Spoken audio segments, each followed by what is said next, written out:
What if you could lock in yield in crypto without worrying about changing APYs, emissions, or other market noise? That is exactly what principal tokens or PTs are designed to do. Good morning, good evening, wherever you may be watching this video. Today, we will be continuing in our discussion in the world of yield trading or yield tokenization, specifically diving into principal tokens, otherwise known as PTs, and how you can leverage these PTs to capture predictable yields. Gone are the days of not knowing what your yield will be thanks to principal tokens. So, with that being said, let's get right into today's content.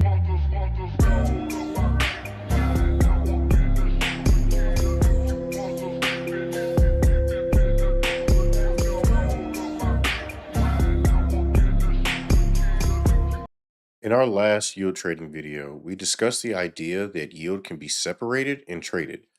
But today we're focusing on the most important piece of that whole system, which is the principal token or the PT. If you understand PTs, then you understand fixed yield and DeFi. So, what exactly is a PT or principal token? A principal token represents the principal value of a yield bearing asset, separated from its future yield. When you buy a PT, you essentially give up the yield, but in exchange for a guaranteed redemption value at maturity. PTs are typically bought on discount. So when you buy it on a discount, you redeem it later for full value. For a simple example, let's say one PT is equal to one full token upon maturity. If you buy the PT today, that PT is being traded at a discount of 0.87. By holding that PT to maturity, you're able to redeem that one PT for a full token upon maturity, and you're locking in your return up front.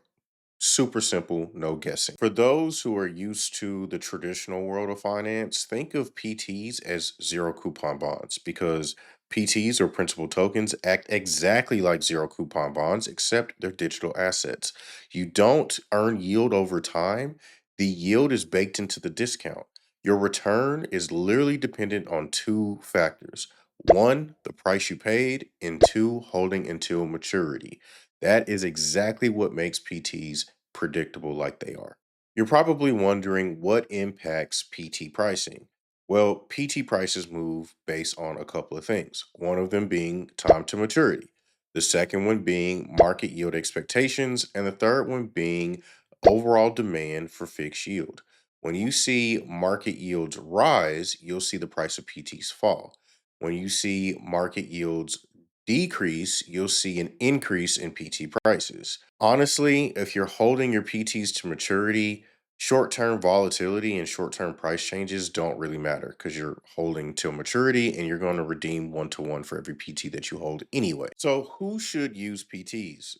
If I'm being honest with you, PTs are really ideal for bear or sideways market movement like we are in now. Those that would consider themselves conservative DeFi investors or the passive income strategist, maybe even a treasury style allocation. But honestly, if your goal is you want to know what your return is up front, then PTs are for sure a tool that should be in your toolbox. All right, to kind of wrap this up and put a bow on it, PTs are designed to give you certainty in a market built for uncertainty. That is quite literally the nature of digital assets and crypto. You never know what's going to happen. In this next video, we're going to flip the script and discuss YTs or yield tokens. It is the higher risk, maybe higher reward side of yield trading, and it's definitely a key aspect to understand if you want to understand the full picture, the full scope of yield tokenization in yield trading. So I hope you like this video. Please like, share, and subscribe, and I'll catch you in the next one. Peace.